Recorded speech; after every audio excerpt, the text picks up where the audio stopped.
উপস্থিত গীতা প্রেমী ভক্তজন এবং মাতৃস্বরূপিণী আমার জননী ও ভগিনী,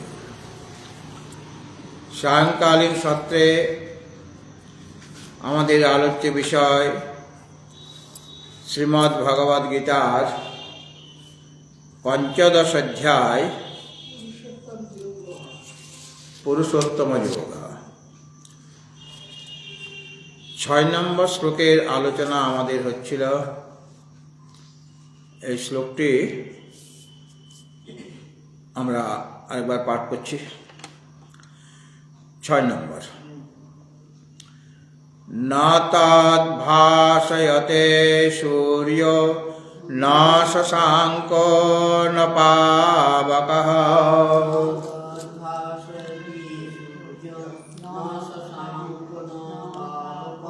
यद् गत्वा न निवर्तन्ते तद्धाम परमं मम।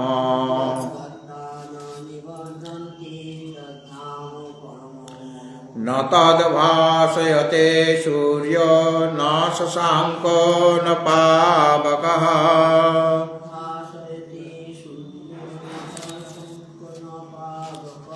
यद् गत्वा न निवर्तन्ते तद्धाम परमं मम।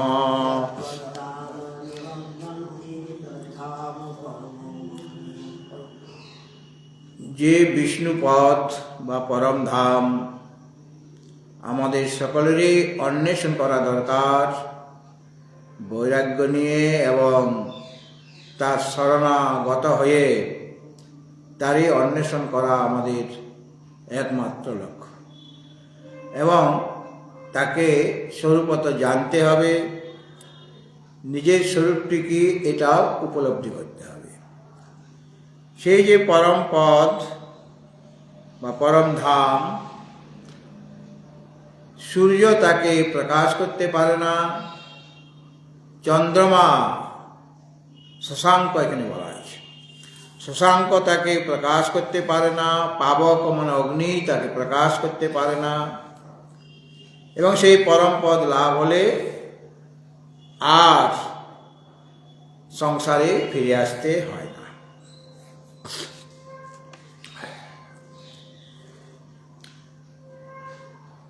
ভগবত ভক্তজন, সূর্যের প্রতিবিম্ব যে জলে পড়ে, জল যদি শুকিয়ে যায় তাহলে প্রতিবিম্ব বিম্বস্বরূপ হয়ে যায়, এক হয়ে যায়। ঠিক সেইরকম ভাবে জীবের উপাধি হচ্ছে শরীর, ইন্দ্রিয়, মন ইত্যাদি অবিদ্যাজনিত যেগুলি। তার জন্য জীব নিজেকে সেই পরমাত্মা থেকে ভিন্ন বলে মনে করছে। আর যখন অবিদ্যারূপী জল শুকিয়ে যাবে, জ্ঞানের দ্বারা অজ্ঞান দূরীভূত হয়ে যাবে, তখন জীব পরমাত্মার সাথে একীভূত হয়ে যাবে, এক হয়ে যাবে। অর্থাৎ যিনি পরমাত্মার যেটা স্বরূপ সেটাই জীব উপলব্ধি করে যে সেটাই তারই স্বরূপ। এখানে বলা হলো যে সূর্য তাকে প্রকাশ করতে পারে না। তো সূর্যাস্ত হলেও রাত্রিতে আকাশে তো চন্দ্রমা ওঠে। সূর্যের প্রভাতে সকালে সূর্যের উদয় হল, আর সন্ধ্যাবেলায় সূর্য অস্তমিত হয়ে যান। তাহলে কি আর কোনো তেজস্কর পদার্থ নেই? চন্দ্রমা রয়েছে, তো চন্দ্রমা তাকে প্রকাশ করবে। চন্দ্রমা মানে চাঁদ প্রকাশ করবে। চন্দ্রমাকে এখানে শশাঙ্ক বলা হয়েছে। বলেন না, সেই চন্দ্রমাও তাকে প্রকাশ করতে পারবে না। সূর্য যেমন সকলকে প্রকাশ করে, কিন্তু সেই পরমাত্মাকে প্রকাশিত করতে পারে না। ঠিক সেই রকমভাবে রাত্রিবেলায় যখন সূর্য অস্তমিত হয়ে গেছেন, সেই সময় শশাঙ্ক তাকে প্রকাশ করতে পারে না। কেন? চন্দ্রমাও তার প্রকাশের দ্বারাই প্রকাশিত হয়, এই জন্য চন্দ্রমা তাকে প্রকাশ করতে পারে না। কেননা সেই পরমাত্মাই সূর্যকে যেমন প্রকাশ করে, তিনি তো সর্বপ্রকাশক এবং তিনি স্বয়ং প্রকাশক, স্বয়ং প্রকাশ। তাকে প্রকাশ করার জন্য অন্য কিছু লাগবে না, অন্য প্রকাশের প্রয়োজন নেই।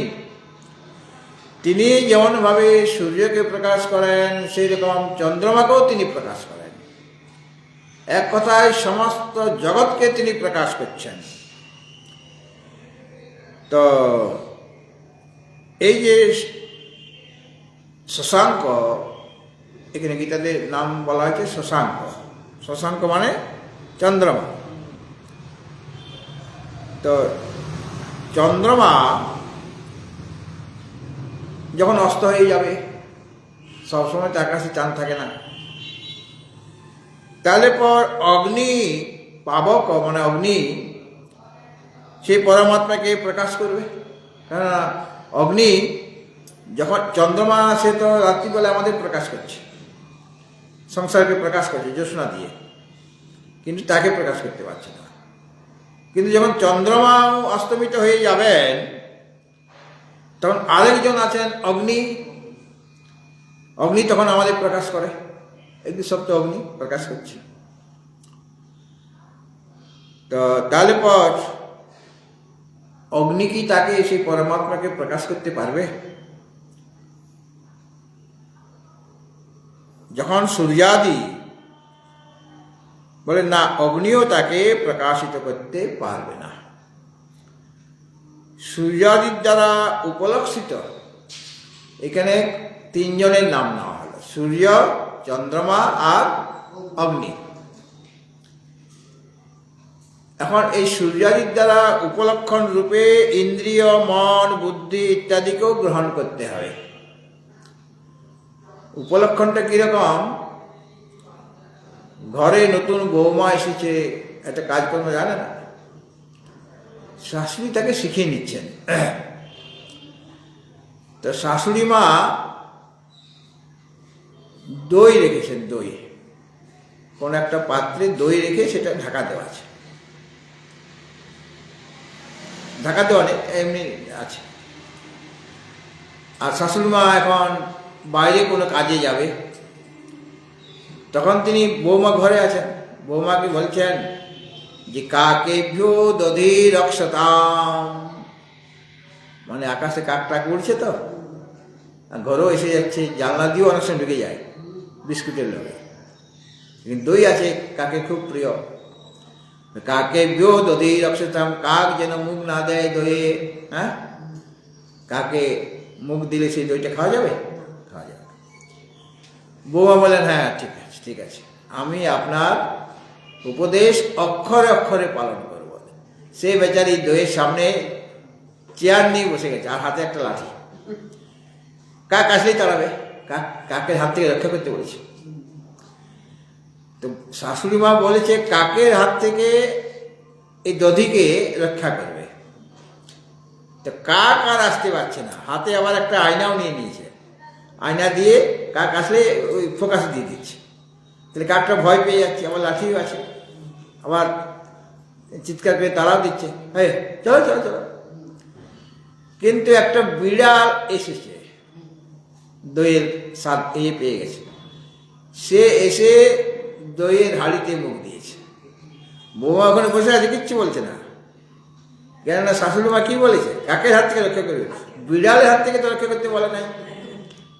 ইঁদুর আসছে বা অন্যান্য পাখি আসছে, সব মুখ দিচ্ছে, আর কাক কিন্তু আসতে পারছে না।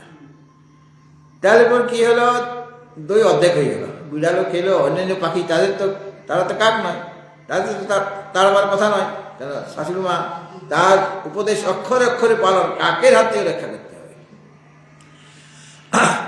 আর শাশুড়ি মা তার কাজ সেরে আসছে, দেখে দইয়ের সামনে আমার বৌমা বসে আছে হাতে লাঠি নিয়ে, আয়না নিয়ে। কিন্তু দইয়ের হাঁড়ির দিকে তাকিয়ে দেখে অর্ধেক দই নাই। কি ব্যাপার বৌমা, তোমাকে যে বললাম এত করে যাওয়ার সময় যে কাকে দধি রক্ষতাম, কাকের হাত থেকে দধিকে রক্ষা করবে, বলে না মা, কাক আসতে পারেনি, একটা কাকও, অনেক কাক এসেছিল, সব মুখে তাড়িয়েছে। বলেছে তাহলে কে খেলো? বলে বিড়ালে খেয়েছে, অন্য পাখি, আরাম পাখি এসছে তারা খেয়েছে, তারা আরাম করে খেয়েছে। সে মাথায় আছি, হায় হায় কি বৌমা পেলাম রে বাবা।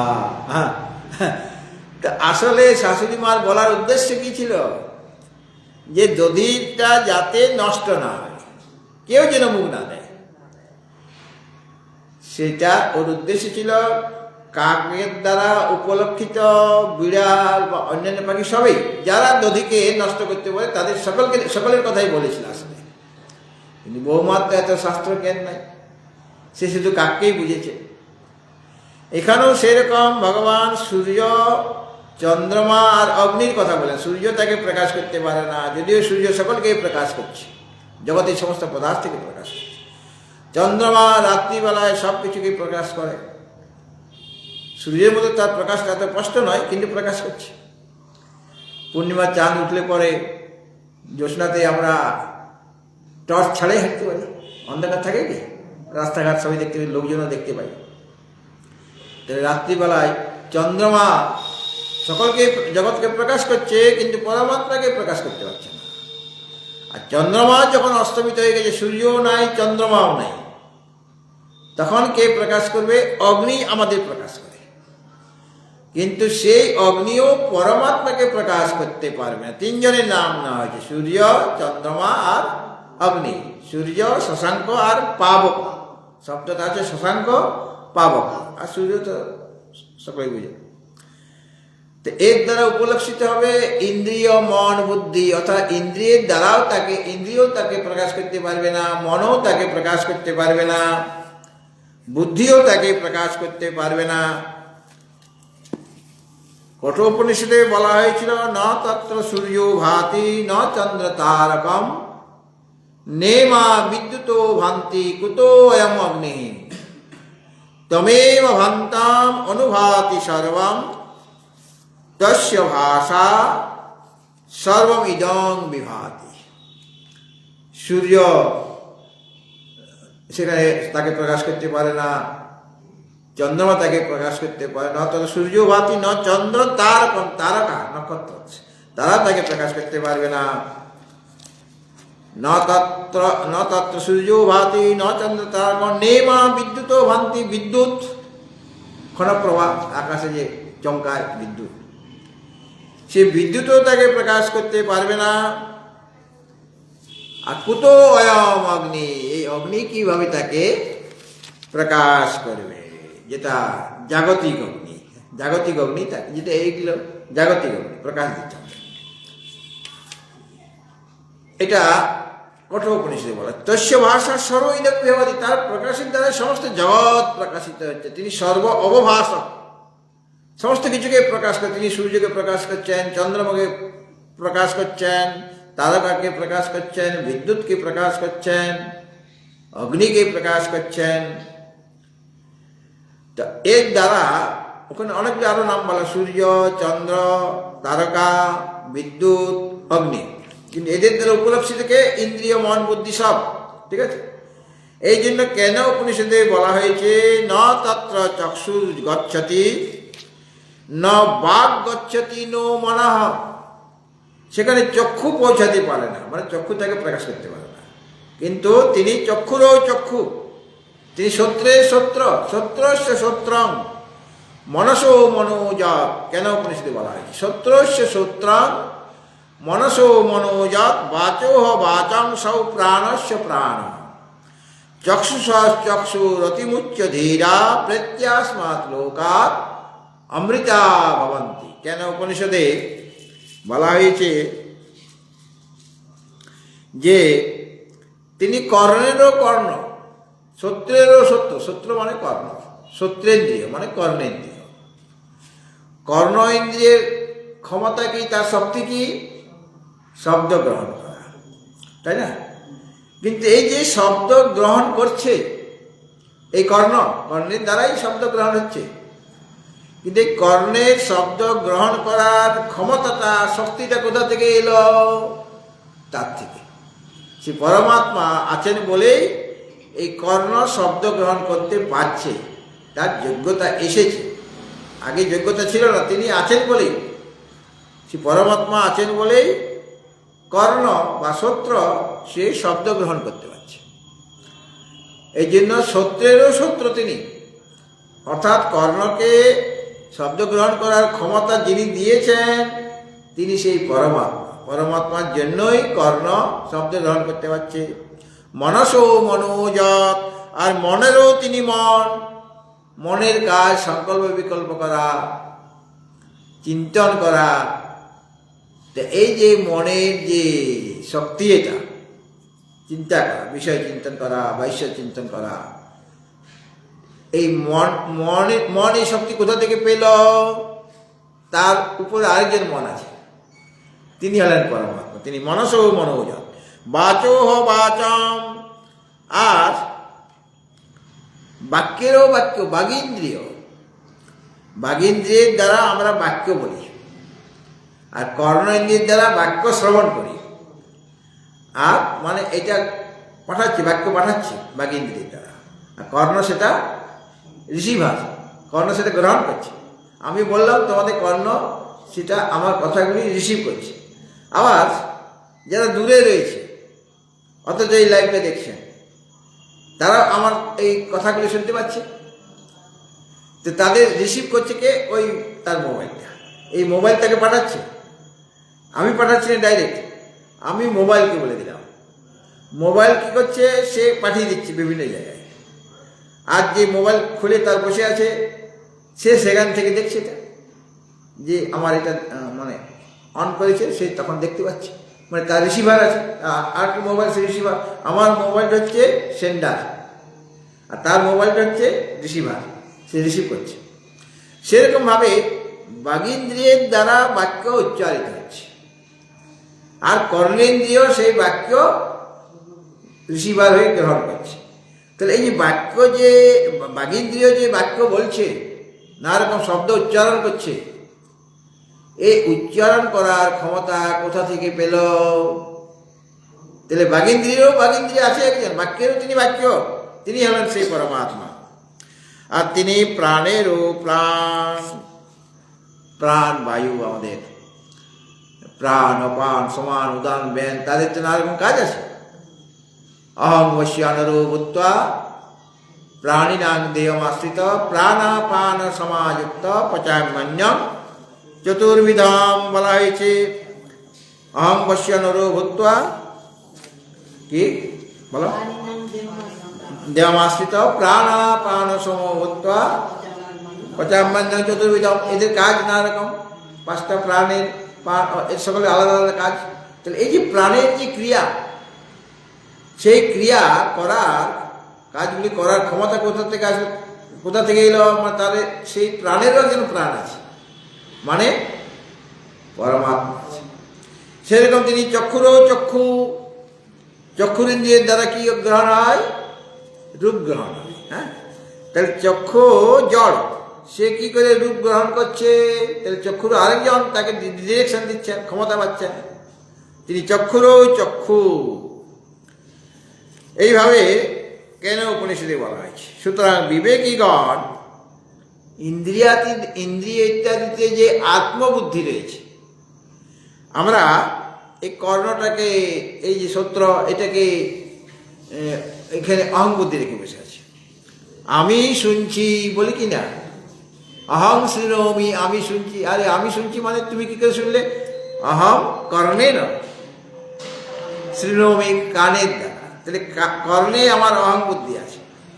সেরকম ভাবে ওই মন, আমি চিন্তা করছি, আমি সংকল্প করছি, সংকল্প করাটা মনের কাজ। তাহলে মনে আমি আত্মবুদ্ধি করে বসলাম। ঠিক সেই রকম ভাবে আমি পরিপাক করছি। আরে পরিপাক তুমি কি করে করছো? সে তো প্রাণ অপান দ্বারা হচ্ছে, কিন্তু সেখানেও অহং বৈশ্যানরও ভূত্বা, আমি বৈশ্যানর অগ্নি হয়ে প্রাণের সাহায্য নিয়ে চতুর্বিধ অন্নকে পরিপাক করছি। তাহলে প্রাণের মধ্যে আমার অহং বুদ্ধি এসে যাচ্ছে। আর চক্ষু তিনি চক্ষু রূপ গ্রহণ করছে, আমি দেখছি বলছি, হ্যাঁ আমি রূপ গ্রহণ করছি, কিন্তু অহং চক্ষুষা রূপম গ্রহণ করছি আর কি। সুতরাং চক্ষুতে আমার অহং বুদ্ধি এসে গেল। সুতরাং এই যে ইন্দ্রিয়াদিতে আত্মবুদ্ধি আছে আমাদের, সেটাকে ত্যাগ করতে হবে। এগুলি সব অনাত্মা। কখনো আমি বলি যে আমি যাচ্ছি, আমি এই নির্বাহীপুরিটা বা পাটুলি বলা যেতে পারে, পাটুলি থেকে আমি কোথায় যাচ্ছি, যাদবপুর যাচ্ছি। যাচ্ছেটাকে শরীর যাচ্ছে, শরীরটা যাচ্ছে। তাহলে শরীরে অহং বুদ্ধি করে বসলাম কি না, আমি যাচ্ছি মানে কি, শরীরটা যাচ্ছে। আরে আমি তো কোথাও যাইনি, আমি তো সর্বত্র আছি। আমি যেটা আত্মা, আমি আসল আমি হলো আত্মা, সে তো সব জায়গায় রয়েছে, সে কোথাও যাবে কি?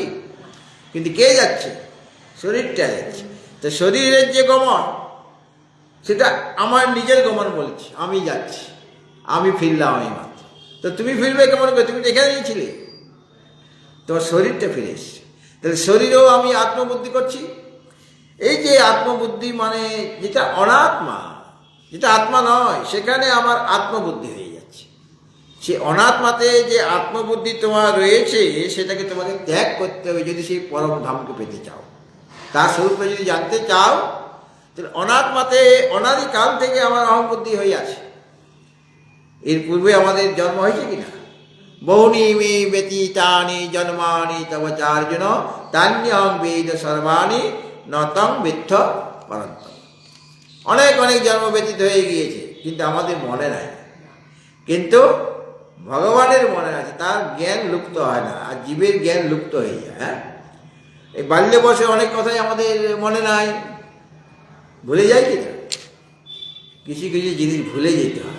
ভগবানের কৃপায় এটা যে আমাদের ভুলিয়ে দিচ্ছে না অনেক কিছু। সব কথা মনে থাকলে তোমার পক্ষে শান্তিতে বেঁচে থাকা মুশকিল। আর পূর্বজন্মের কথা যদি তোমার মনে থেকে যায়, এখন তো মানুষ হয়েছি, আমার পত্নীও মনে করুন মানবী, হ্যাঁ, এখন আমার পূর্বজন্মের কথা আমার মনে আছে, ওরও মনে আছে। আমি দেখছি আগের জন্মে আমি শুয়োর ছিলাম, ও দেখছে যে আগের জন্মে, তার আগের জন্মে সে কুকুর ছিল। তাহলে এখন আর দাম্পত্য জীবনটা কী করে চলবে, ওই কথাগুলো মনে আছে। বা সে হয়তো মানুষই ছিল, সে এক জায়গায় ছিল, তার হয়তো ভারতবর্ষে জন্ম হয়েছিল, আর নারী এখন পত্নী যে, সে আমেরিকায় ছিল। হ্যাঁ, তো এখন ওদের ওই কথা যদি মনে থাকে, তাহলে বর্তমান জন্মটা তার কী করে চলবে, তার কথা মনে পড়ে যাবে, আগের পত্নীর কথা মনে পড়ে যাবে। হ্যাঁ, আগের পত্নীর কথা মনে পড়ে যাবে। সুতরাং ভগবান কৃপা করে আমাদের পুরো জন্মের কথা ভুলিয়ে দেন। আর যারা জাতিস্বর হয়ে যায়, কিছু কিছু আছে জাতিস্বর, মানে সব জন্মের কথা তার মনে নেই, ঠিক তার আগের জন্মটা। আর অনেক অনেক জন্মের কথা মনে থাকলে তো জীবনটাই মানে হাহাকার হয়ে উঠবে। ও কেমন আছে, সে কেমন আছে, আগের জন্মের বউটা কেমন আছে, এইভাবে সেই কুকুরিটা কেমন আছে, সে ঘেউ করতে আমার সাথে ঝগড়া করতে, হ্যাঁ, কত রকমের ঝগড়া। যারা জাতিস্বর, ঠিক পূর্বজন্মের কথা যাদের মনে আছে, তাদেরও জীবনটা খুব কষ্টকর হয়ে যায়। এবং ভগবান পরে জাতিস্বরের যে পূর্বজন্মের কথা যেটা মনে ছিল, সেটা ভুলিয়ে দেয়। ভুলিয়ে না দিলে সে বাঁচতে পারবে না। হ্যাঁ, সুতরাং এই হলো পরম পথ। মানে এখানে যেটা বলা হলো যে সূর্য তাকে প্রকাশ করতে পারে না, শশাঙ্ক তাকে প্রকাশ করতে পারে না, অগ্নি তাকে প্রকাশ করতে পারে না, এর দ্বারা এটাও বুঝে নিতে হবে যে ইন্দ্রিয় আদি কোনো ইন্দ্রিয়, বাঘ ইন্দ্রিয়, এই পাঁচটা যে জ্ঞানেন্দ্রিয় আছে, সত্য, ত্বক, চক্ষু, জিহ্বা, নাসিকা, কোনো ইন্দ্রিয়ের দ্বারাই তাকে জানা যাবে না, মনের দ্বারা তাকে জানা যাবে না, অন্তঃকরণ। অন্তঃকরণের মধ্যে মন, বুদ্ধি, চিত্ত আর অহংকার আছে। তো এদের দ্বারাও তাকে জানা যাবে না। অর্থাৎ ইন্দ্রিয়াদি, ইন্দ্রিয় মানে শ্রোত্র, ত্বক, চক্ষু, জিহ্বা, নাসিকা, অন্তঃকরণ মানে মন, বুদ্ধি ইত্যাদি, এগুলো তাকে সেই পরম পদকে প্রকাশিত করতে অসমর্থ হয়ে যায়। এখানে এই শ্লোকে চন্দ্রমা নামের জায়গায় কি আছে? শশাঙ্ক আছে। চন্দ্রমার নাম শশাঙ্ক কেন হলো? হ্যাঁ, জানো? চন্দ্রমার নাম শশাঙ্ক। আমরা শশাঙ্ক মানে চন্দ্রমা, এটা জানো তো? শশাঙ্ক মানে চন্দ্রমা। তো শশ মানে খরগোশ, শশ মানে খরগোশ, অঙ্ক মানে কোল। তো শশ মানে খরগোশ, যার অঙ্কে মানে কোলে আছে বা অঙ্কিত হয়ে আছে। ওই খরগোশের একটা চেহারা, ছবি তার কোলে, অঙ্কে মানে কোলে, তার শরীরে অঙ্কিত হয়ে আছে। বাল্যবয়সে আমাদের বলা হতো যে চাঁদের মধ্যে না একজন বুড়িমা আছে, সে সবসময় চরকাতে সুতা কাটছে। চাঁদকে দেখলে অনেক সময় মনে হয় ওখানে যেন কিছু আছে, হ্যাঁ, কেউ যেন বসে আছে, কি আছে। তো কেউ দেখছে ওখানে খরগোশের ছবি একটা আঁকা আছে, অঙ্কিত, বা অঙ্ক মানে কলও হয়, বা অঙ্ক মানে অঙ্কিত। অঙ্কিত মানে সেই ছবিটা আঁকা আছে। তো খরগোশ যার মধ্যে অঙ্কিত হয়ে আছে সে হলো শশাঙ্ক। মনে হলো এখান থেকে, পৃথিবী থেকে যখন চন্দ্রমাকে দেখি মনে হচ্ছে ওখানে একটা খরগোশ বসে আছে।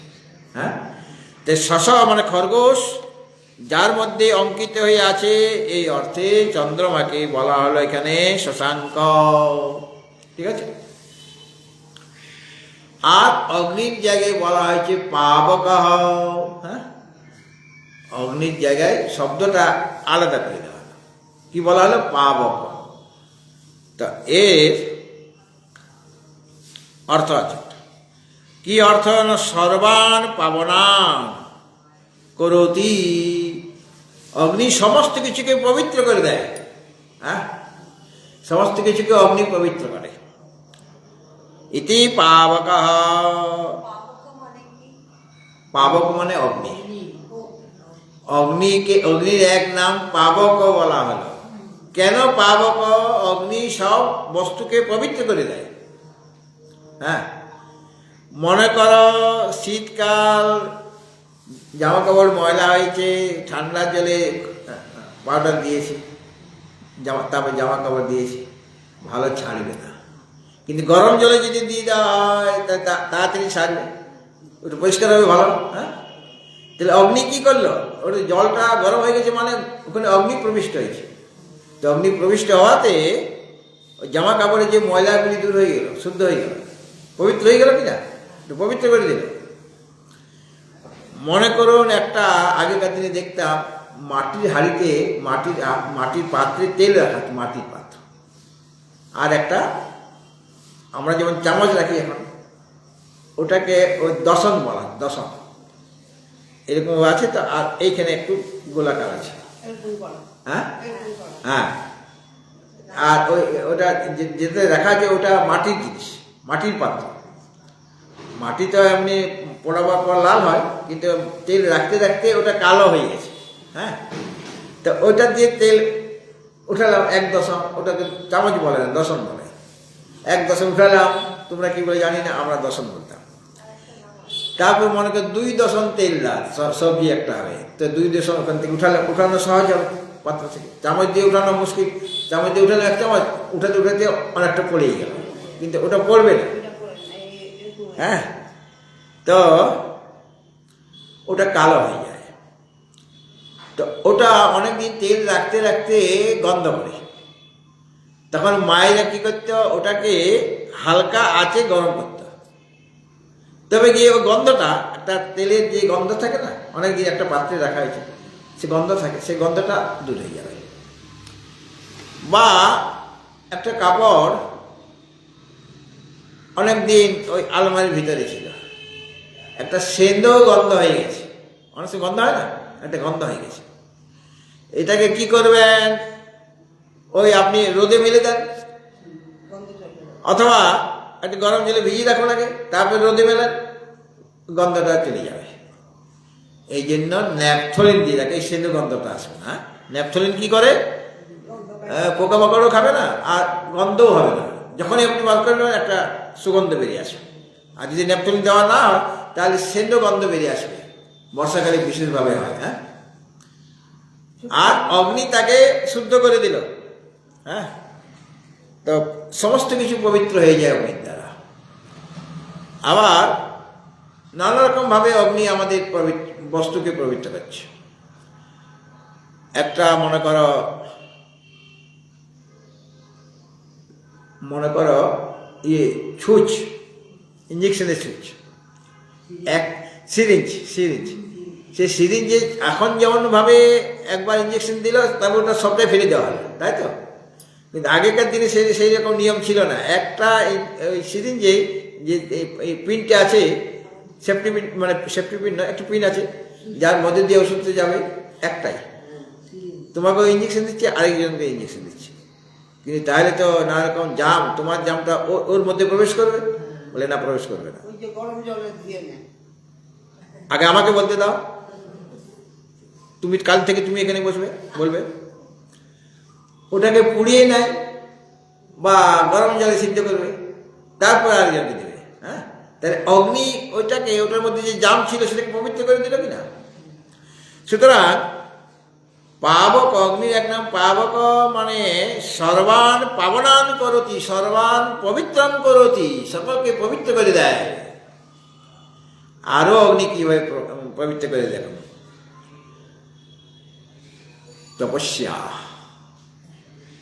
তপস্যা করতে গেলে নানারকম ভাবে আমাকে আহার সংযম করতে হচ্ছে, নিদ্রা সংযম করতে হচ্ছে, সমস্তকে সংযম করতে হচ্ছে। তো এই যে তপস্যার দ্বারা একটা শক্তি এসে যায়, মানে একটা তেজ এসে যায়। হ্যাঁ, তপস্যা করলে তেজ এসে যাবে। ভাগবতে দেখি পরীক্ষিত মহারাজ, তিনি সুখদেবের কাছ থেকে ভাগবত পাঠ শুনছেন, ভাগবত প্রবচন শুনছেন। ভাগবত সপ্তাহ হচ্ছে গঙ্গা তীরে।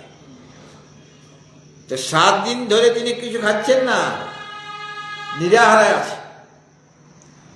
আরেকজন নিরাহারে আছে, ওই যে ধুন্ধুকারী, যার অপমৃত্যু হয়েছিল, সে তো প্রেতজনি লাভ করেছে, তার জন্যই গোকর্ণ ভাগবত সপ্তাহ করেছিলেন। আর সেই যে প্রেতজনী যে আছে ধুন্ধুকারী, তাকে তার পত্নীরাই জ্বলন্ত অঙ্গার মুখে দিয়ে তাকে মেরেছে, মানে মেরে ফেলেছে। তারপর তারা পালিয়েছে। তো প্রেতজনী লাভ হয়েছে, তার অপঘাতে মৃত্যু হয়েছে। তার কিছুতেই মুক্তি হচ্ছে না। গয়াতে পিণ্ড দেওয়া হয় তার নামে, তবু প্রেতজনী থেকে মুক্ত হয়নি।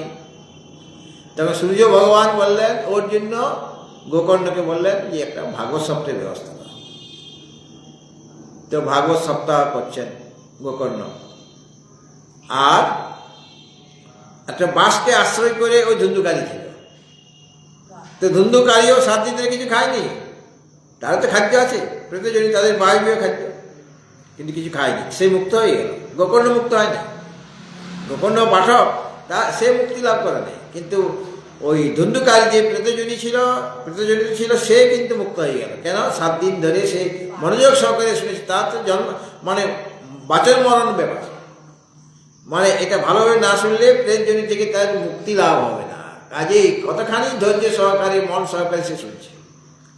ঠিক সেই রকমই পরীক্ষিত মহারাজকে শোনাচ্ছেন সুখদেবজি ভাগবত কথা।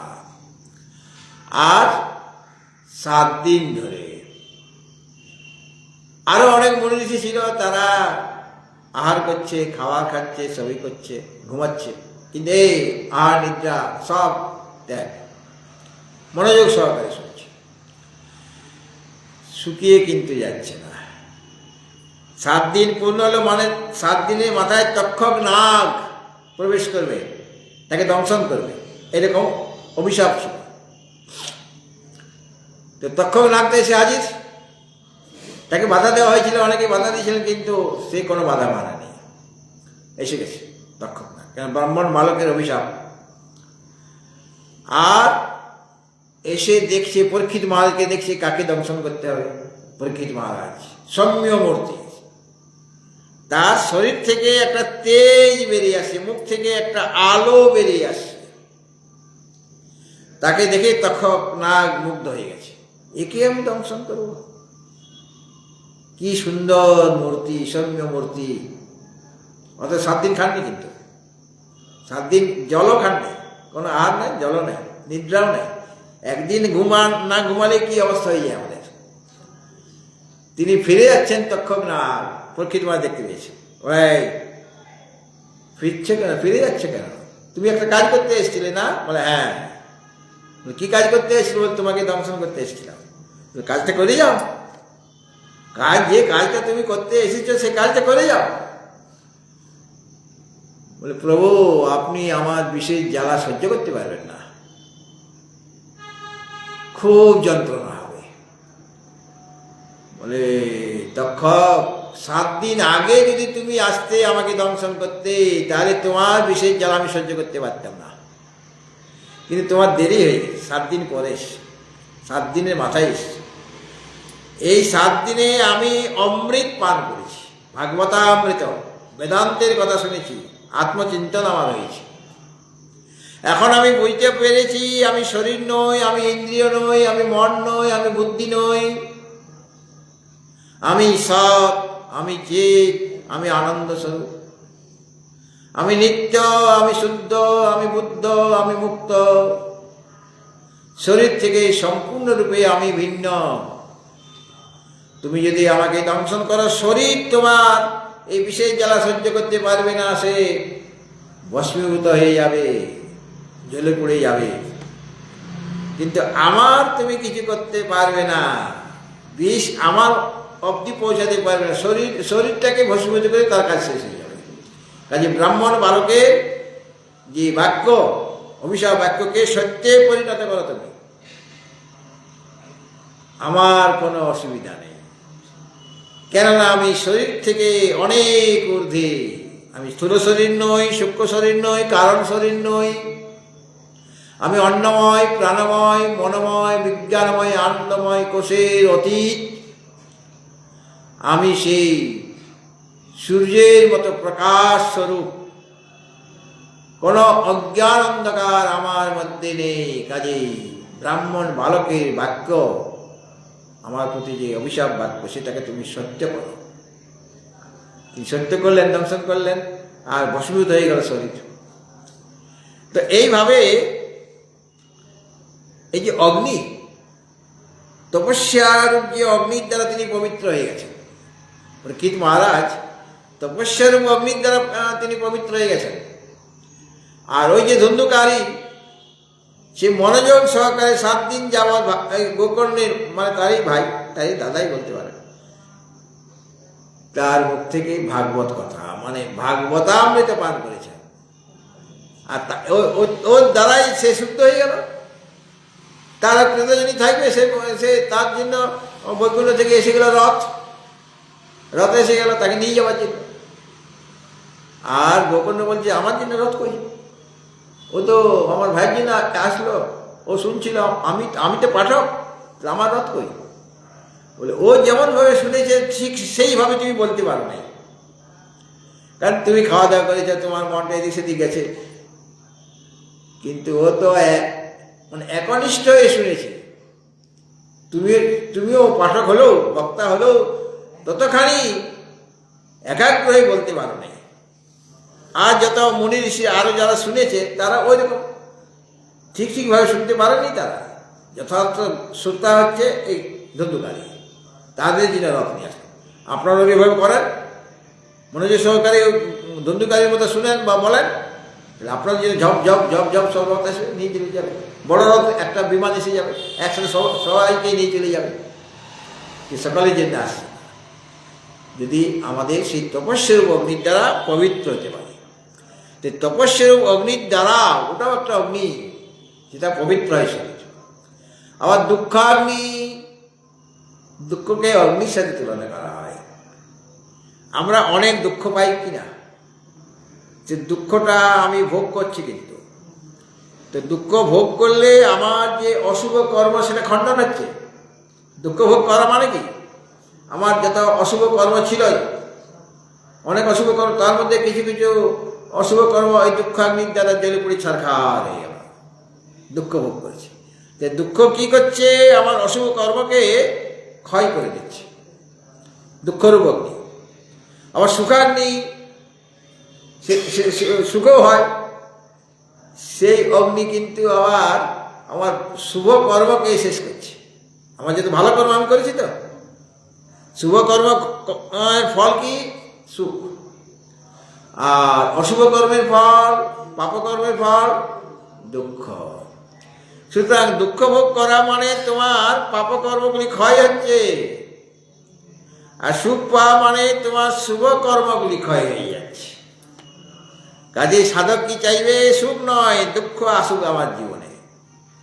বিপদা সন্তু না শাশ্বত তত্র তত্র জগদ্গুরু ভবতা দর্শনং যৎসাৎ অপুনর্ভব দর্শনম। কুন্তী মাতা বলছেন ভগবান কৃষ্ণকে, কৃষ্ণ বর দিতে চেয়েছে, বলে বর চাও পিসিমা, ও তো পিসিমা কুন্তী দেবী, বর দেবে তুমি, আচ্ছা এই বর দাও যাতে করে পদে পদে আমার সামনে বিপদ এসে যায়। বিপদ সন্তু না শাশ্বত, হে জগৎগুরু, মাঝে মাঝেই বারবার যেন আমি বিপদগ্রস্ত হয়ে যাই। বলে এইটা কি বর, আশীর্বাদ, এটা আমি কি করে দেব? আমি ভগবান, আমি তোমাকে, আমি তো লোককে আনন্দ দিতে চাই, একজনকে বিপদের মধ্যে ফেলাটা কি আমার কাজ? বলে না, বর দিতে গেলে বিপদেই দিতে হবে। বলে ঠিক আছে তথাস্তু, কিন্তু আমি বুঝতে পারছি না বিপদ পেয়ে তোমার কি এটা আশীর্বাদ কি করে হলো? বলে বিপদ সন্তু না শাশ্বত তত্র তত্র জগৎগুরু, বিপদে পড়লে আমি কি করব? আর্তভক্ত ডাকবে ভগবানকে।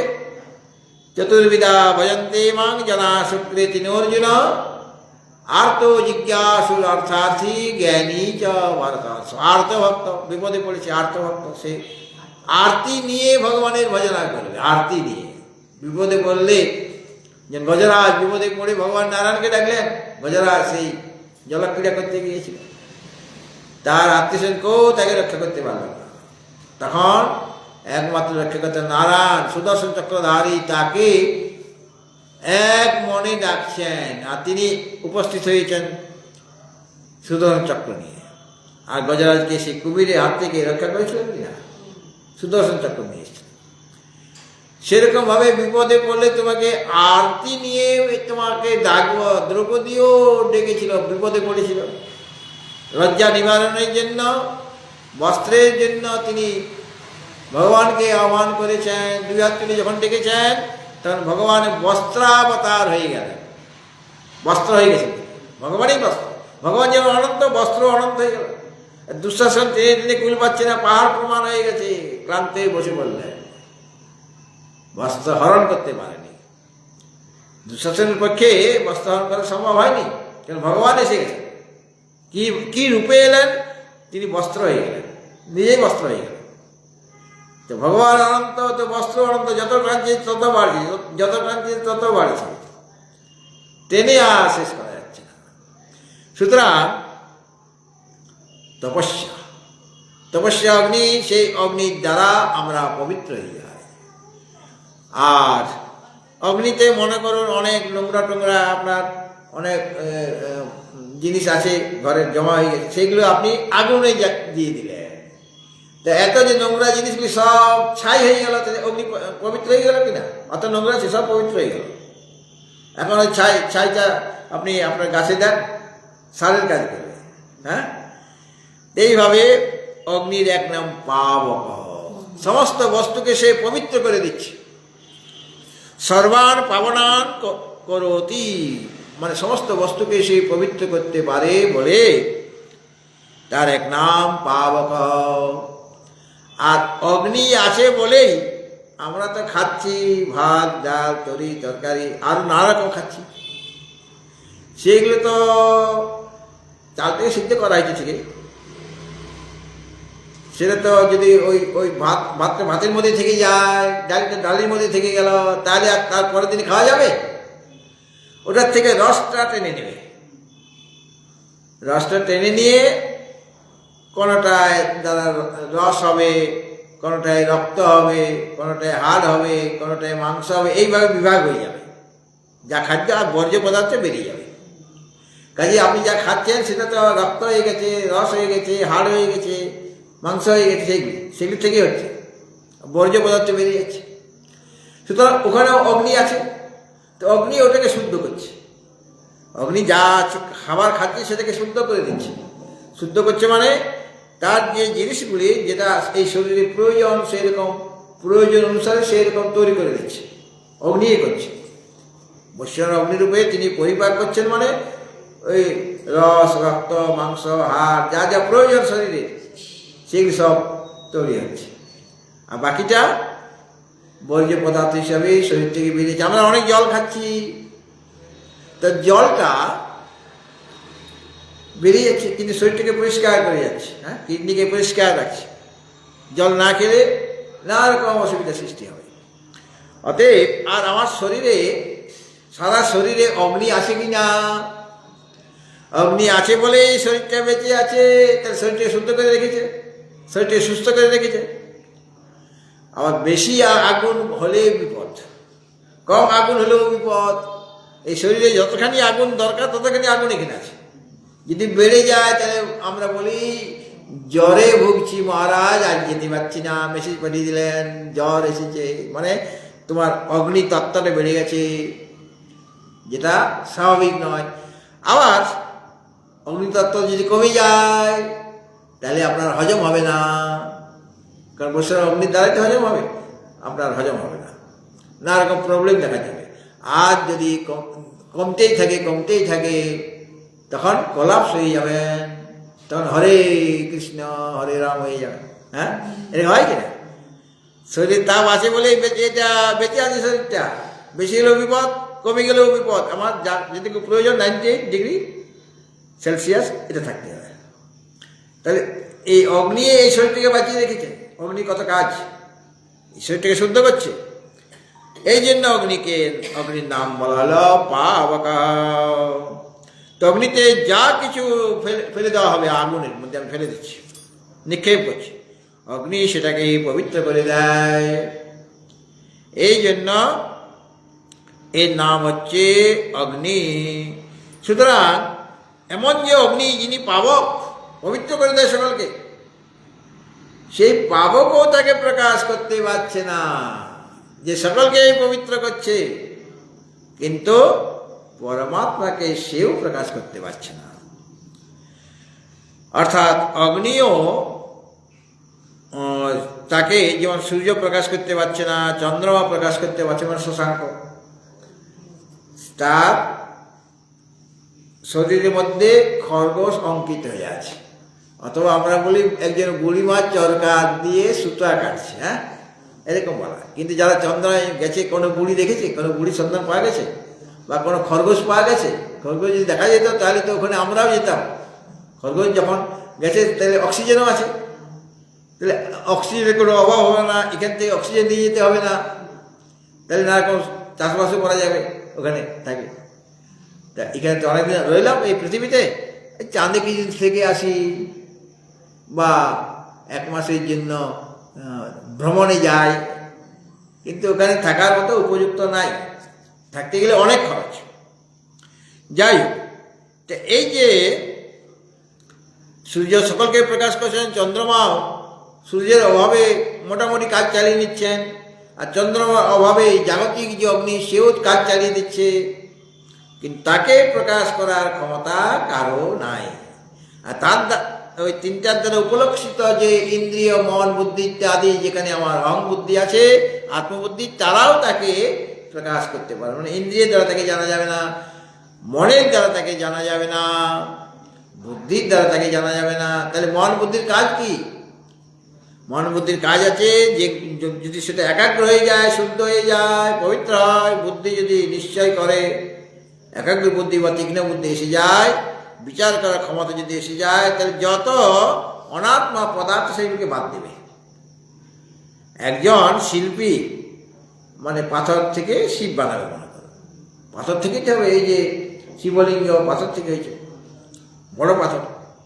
ওটা তো একটা পাথরের সাথে একটা পাথরের জন নাই, একটাই পাথর কেটে কেটে করতে হয়েছে, বা শিবের মূর্তি কেটে কেটে করছে। তো ওই আর্টিস্ট শিল্পী তিনি কি কাজ করছেন, তার হাতে কি আছে? হাতুড়ি আছে, ছিনি আছে, নানা রকম ছিনি আছে। তো ওইগুলি সে কিছু বাদ দিচ্ছে, কঙ্করকে বাদ দিচ্ছে, কঙ্করকে বাদ দিচ্ছে। কাকে বাদ দিচ্ছে? কঙ্কর, পাথরের কুচি, সেগুলোকে বাদ দিচ্ছে। আর বাদ দেওয়ার পর যেটা রইল সেটা শঙ্কর। তাহলে শঙ্কর পাথরের মধ্যে আগের থেকেই আছে, কিন্তু কঙ্করের দ্বারা আবৃত হয়ে আছে। শিল্পীর কাজ, আর্টিস্টের কাজ ও কঙ্করকে বাদ দেওয়া। কঙ্করকে বাদ দেওয়ার পর যেটা রয়ে গেল সেটাই শঙ্কর। শঙ্করকে সে তৈরি করলো, এখন হাতুড়ি লাগাও, তাহলে আর শঙ্কর থাকবে না তোমার।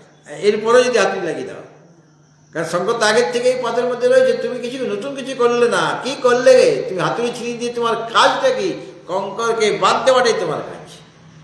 ওইটা আমরা পারবো না, ওটা আর্টিস্ট পারবে। আর্টিস্ট একজন প্রসিদ্ধ বা যিনি কাজটা জানেন ভালোভাবে, সেই আর্টিস্টের কাজ হচ্ছে কঙ্করকে বাদ দেওয়া। শিব তো শিবলিঙ্গ সেখানে আছে, শিবের মূর্তিও সেখানে আছে, রাধাকৃষ্ণ সেখানে রয়েছেন, রাম সীতারাম সেখানে আছেন, পার্থসারথী রয়েছেন, সব পাথরের মধ্যে রয়েছে। বাদ দিচ্ছে শুধু কঙ্করকে। সেরকম আত্মা মানে পাথরের মধ্যেই শিব রয়েছেন, সেরকম এটার মধ্যেই, আমার মধ্যেই আমি আছি, কিন্তু ঢাকা পড়ে গেছে। ওই আমার যে আত্মা সেটা ঢাকা পড়ে গেছে, আবৃত হয়ে গেছে। কিসের দ্বারা? পঞ্চকোষের দ্বারা আবৃত, যেটা মায়া রচিত। আর মন বুদ্ধির কাজ কি হবে, ইন্দ্রিয়ের কাজ কি হবে? সেগুলিকে বিচারপূর্বক বাদ দেওয়া, কঙ্করগুলিকে বাদ দেওয়া। এই অন্নময় প্রাণ সব কঙ্কর। বাদ দেওয়ার পর কে থাকবে? তখন আমি থাকলাম। আর এখন যে আমিটা, এটা অশুদ্ধ আমি, অর্থাৎ অনাত্মাতে আমার অহং বুদ্ধি হয়ে আছে। আমি যখন বলছি অহং কৃষ্ণ, অহং গৌর, মানে তুমি এখনো অবিদ্যার মধ্যে আছো। আমি স্থূল বা আমি কৃষ্ণ, তুমি অবিদ্যার মধ্যে আছো।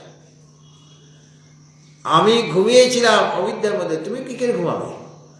তুমি তো সদা জাগ্রত, তোমার জন্ম নেই, মৃত্যু নেই। ঘুমাতে গেলে তো একটা শরীর চাই, তো তোমার তো শরীর নাই, তুমি ঘুমাবে কেমন করে? কে ঘুমালো? শরীরটা ঘুমিয়েছিল। কে উঠলো? শরীরটা উঠেছিল। তুমি তো তোমার নিদ্রা করার সময় নাই, তুমি সদা জাগ্রত হয়ে আছো এবং তুমি পূর্ণ, তোমার রোগ জ্বালা নেই। একজন মহারাজ, তার শরীরে এত রোগ যে তিনি সহ্য করতে পারছেন না, তাই একজন সেবক ছিল। সেবক তার সেবা করছে, আর রাত্রিবেলায় মশারি খাটিয়ে বিছানা করে দিয়ে তিনি সেবক অন্য ঘরে গেছেন। আর সকালে এসে জিজ্ঞেস করছেন স্বামীজিকে যে মহারাজ কেমন আছেন? বলে আই এম সো ফাইন, খুব ভালো আছি, আমি তো কোনোদিন খারাপ থাকি না। বলে আপনার চোখটা ঢুকে গেছে ভিতরে, মুখটা শুকিয়ে গেছে। বলে চোখ শুকাবে বাড়বে সেটা চোখের ব্যাপার, মুখ শুকিয়ে গেছে মুখের ব্যাপার, এটা শরীরের ধর্ম। আমি তো শরীর নই রে বাবা, আমি শরীর থেকে সম্পূর্ণরূপে পৃথক, কাজে আমার কেন কষ্ট হবে, আমার কেন যন্ত্রণা হবে? শরীর কষ্ট পেয়েছে। বলে হ্যাঁ, শরীরটা কষ্ট পেয়েছে, কালকে খুব এদিক সেদিক করেছে, কিন্তু আমি এদিক সেদিক করি না। আমি তো সর্বব্যাপী, সব জায়গাতে আছি, আমি এদিক সেদিক হতেই পারি না। আমি এখান থেকে ওখানে যেতে পারি না, কেন আমি ওখানেও আছি। ওখানে যদি না থাকতাম তাহলে আমাকে এখান থেকে ওখানে যেতে হতো, কিন্তু আমি তো ওখানেও আছি। কাজে আমার গমনাগমন নেই, আমি সব জায়গায় আছি, একই সাথে সব দেশে, সব কালে, সব বস্তুতে আমি আছি। সুতরাং এমন যে পরম তত্ত্ব, এটা এই শরীর দ্বারাও জানা যাবে না, ইন্দ্রিয় মন বুদ্ধির দ্বারাও জানা যাবে না, তাকে প্রকাশ করতে পারবে না। চক্ষু তাকে প্রকাশ করতে পারবে না, কারণ চক্ষুকে সে প্রকাশ করছে, কারণ তিনি সর্বপ্রকাশক এবং তিনি সর্বাত্মা, সকলের তিনি আত্মা, সকলের তিনি স্বরূপ। অতএব এই যে পরম ধাম অর্থাৎ বিষ্ণুর পরম পদ, একে পরমপদ বলা হয়েছে, মানে সর্বব্যাপী যে বিষ্ণু। বিষ্ণু মানে নারায়ণ, বিষ্ণু মানে যিনি ব্যাপক, মানে পরমাত্মার এক নাম বিষ্ণু, পরমাত্মাই হলেন বিষ্ণু। সেই দৃষ্টিতে আমরা তো পরমাত্মাকে চাইছি, তাহলে আমরা বিষ্ণুকেই চাইছি, মানে আমরা এক একজন বৈষ্ণব, সকলেই বৈষ্ণব ছাড়া জগতে আর কিছু নেই, সবাই বৈষ্ণব। কেন? সেই বৈষ্ণব পদকে আমরা লাভ করতে চাইছি, বিষ্ণুকে, ব্যাপকাৎ বিষ্ণু, যিনি সর্বত্র ব্যপ্ত হয়ে আছেন, তিনি বিষ্ণু, তিনি পরম পদ, তিনি সর্বব্যাপী পরমাত্মা, তিনি পরম ধাম। অর্থাৎ পরম মানে সবচেয়ে উৎকৃষ্ট তিনি, পরম মানে উৎকৃষ্ট, সর্বাপেক্ষা উৎকৃষ্ট। আর তিনি তেজস্বরূপ, পরমাত্মা তেজস্বরূপ, মানে প্রকাশ স্বরূপ, তিনি সর্বপ্রকাশক। এবং ধাম মানে আমরা এটা, ধাম মানে একটা ঘরকে ধাম বলা, হ্যাঁ, কিন্তু এখানে ধাম মানে স্বরূপ। ধাম শব্দের অর্থ কি? স্বরূপ। এখানে বলা হয়েছে তদ্ধাম পরমং মম, ধাম মানে স্বরূপ। মম মম তদ্ধাম পরমং, মম তৎ পরমং মম ধাম। সেখানে গেলে আর ফিরে আসতে হবে না। তো সেখানে যাওয়া মানে সেই পরম ধামটা কি? পরম মানে সর্বাপেক্ষা উৎকৃষ্ট, সর্বাপেক্ষা উৎকৃষ্ট, যিনি সর্বব্যাপী, তিনি উৎকৃষ্ট। এবং এই সর্বব্যাপী পরমাত্মা, তিনি সর্বাপেক্ষা উৎকৃষ্ট, তার সমান আর কেউ আছে কি? আর কেউ নেই। এবং তিনি তেজস্বরূপ, মানে সর্বপ্রকাশক। আর তিনি ধাম, ধাম মানে তিনি স্বরূপ, অর্থাৎ তিনি সর্বোৎকৃষ্ট, সর্বপ্রকাশক স্বরূপ। তার স্বরূপটি, ধামটি কীরকম? তিনি সর্বাপেক্ষা উৎকৃষ্ট এবং তিনি তেজস্বরূপ, মানে জ্ঞানস্বরূপ। এমন যে পরম ধাম, সেই ধামে যিনি পৌঁছে যান, মানে যার বিজ্ঞান লাভ হয়ে যায়, যার উপলব্ধি হয়ে যায় তৎ বিষয়ে, তাকে আর সেখান থেকে বিচ্যুত হতে হয় না, মানে সংসারে ফিরে আসতে হয় না, আর শরীর ধারণ করতে হয় না, মানে জন্ম মৃত্যুর অতীত তিনি হয়ে যান। এবং তখন তিনি মৃত্যুঞ্জয় হয়ে যান, আর কোনোদিন তাকে মৃত্যু গ্রহণ করতে হবে না।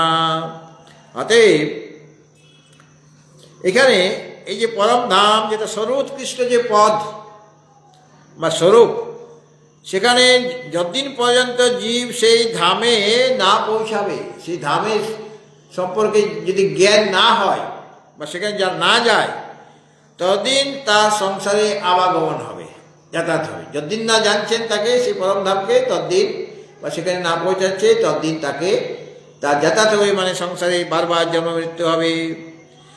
আর তাকে জেনে গেলে আর জন্ম মৃত্যু হবে না। ন জায়তে ম্রিয়তে বা কদাচিৎ নায়ং ভূত্বা ভবিতা বা না ভূয়া অজো নিত্যা শাশ্বত অয়ং পুরাণো না হন্যতে হন্যমানে শরীরে। তাহলে মম ধাম, আমার ধাম, তাহলে যেমন আমরা বলি আমার শরীর, বলি কি না? আমার শরীর বলে সত্যি আমি ভিন্ন। আমার ঘড়ি, তো ঘড়ি থেকে আমি, আমার ঘড়ি মানে ঘড়ি আর আমি আলাদা আলাদা। সেটা এখানে বললেন মম ধাম, মানে আমার ধাম, ধাম আলাদা আর তিনি আলাদা, এরকম মনে হচ্ছে। তো মম ধাম বললে দ্বৈতবাদ এসে যাচ্ছে, আমার ধাম, আমি আলাদা আর আমার ধামটা আলাদা। বলেন না, যেমন রাহুর শির, রাহু আর কেতু একজনই ছিল, কিন্তু ভগবান নারায়ণ সুদর্শন চক্রের দ্বারা তাকে আমরা অমৃত পান করে ফেলেছে। ওই যে সমুদ্র মন্থনে অমৃত, তারা দেবতাদের মধ্যে বসে অমৃত পান করে ফেলেছে। আর জেনে গেছে ভগবান, তখন সুদর্শন চক্রের দ্বারা তাদের দ্বিখণ্ডিত করে দিলেন, কিন্তু অমৃতে ঢুকে গেছে। তো উপরের দিকটা রাহু হয়ে গেল, আর এখান থেকে নিচটা কেতু, সেটা সেটা বেঁচে আছে, সেটাও বেঁচে আছে, কেতুও বেঁচে আছে আর রাহুও বেঁচে আছে, কেন? অমৃত পান করেছে। তাহলে সে মাথাটা নিয়েই তো, এখান থেকেই তো এটা রাহু, আর এদিক থেকে ধরটা হলো কেতু। তাহলে আমি যদি বলি রাহুর শির, রাহু আলাদা, শির আলাদা, ওই শিরটাই তো রাহু, দুটোর মধ্যে কোনো ভেদ নাই, আছে কি? রাহু শির বললে যেটাই শির সেটাই রাহু। ঠিক সেরকম ভাবে মম ধাম, মানে এখানে দ্বৈতবাদ আসেনি, মমও যা ধামও তা। অর্থাৎ আমি আর আমার ধামের মধ্যে কোনো ভিন্নতা নেই, ওই ধামটাই আমি, মানে অভেদে ষষ্ঠী নয়। সর্বভূতাত্মা পরব্রহ্ম তিনি, এবং আমার ধাম, আমার স্বরূপ সর্বদাই আমার থেকে অভিন্ন। অগ্নির যে স্বরূপ, মানে সেটা যে গরম, তো গরম এক জায়গায় থাকবে আর আগুন আর এক জায়গায় থাকবে। উষ্ণতা তার মধ্যে, উষ্ণতা তার তো স্বরূপে অগ্নির। শীতল পানি, শীতল জল, তো শীতলতা শীতল আর জল তো একটাই। সেরকমভাবে মম ধামও, মানে আমার ধাম বলতে কি বোঝাবে, ওই ধাম আর আমার মধ্যে কোনো পার্থক্য নেই, ভিন্নতা নেই, অর্থাৎ অদ্বৈত হানি কোনো কিছু হচ্ছে না। ভগবত ভক্তজন ওই 6 নম্বর শ্লোকের আলোচনা আপনারা শুনলেন। আগামীকাল এই পরবর্তী যে শ্লোক সেটা নিয়ে আমরা আলোচনা করব। এখন আরতি হবে। আম্মা এখানে চলে আসো।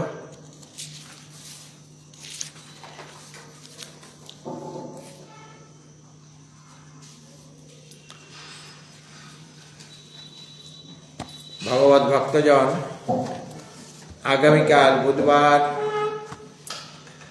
সন্ধ্যা 6টায়, মানে আমরা 6টার থেকে আরম্ভ করি, কিন্তু লাইভ দিতে একটু দেরি হয়। অন্যান্য স্তোত্রগুলি পাঠ করার পরে লাইভটা আরম্ভ করা হয়। কাজেই আমরা ঠিক সন্ধ্যা 6টাতেই বসি। আপনারা সন্ধ্যা 6টা থেকেই যারা দূরে আছেন তারা সেখানে অপেক্ষা করবেন। এখন আরতি হবে, তারপর সায়ংকালীন যে সত্রের এই যে আলোচনা পর্ব আমাদের সমাপ্ত হচ্ছে। তারপরে আশ্রমে যে নিত্য আরতি তা অনুষ্ঠিত হবে।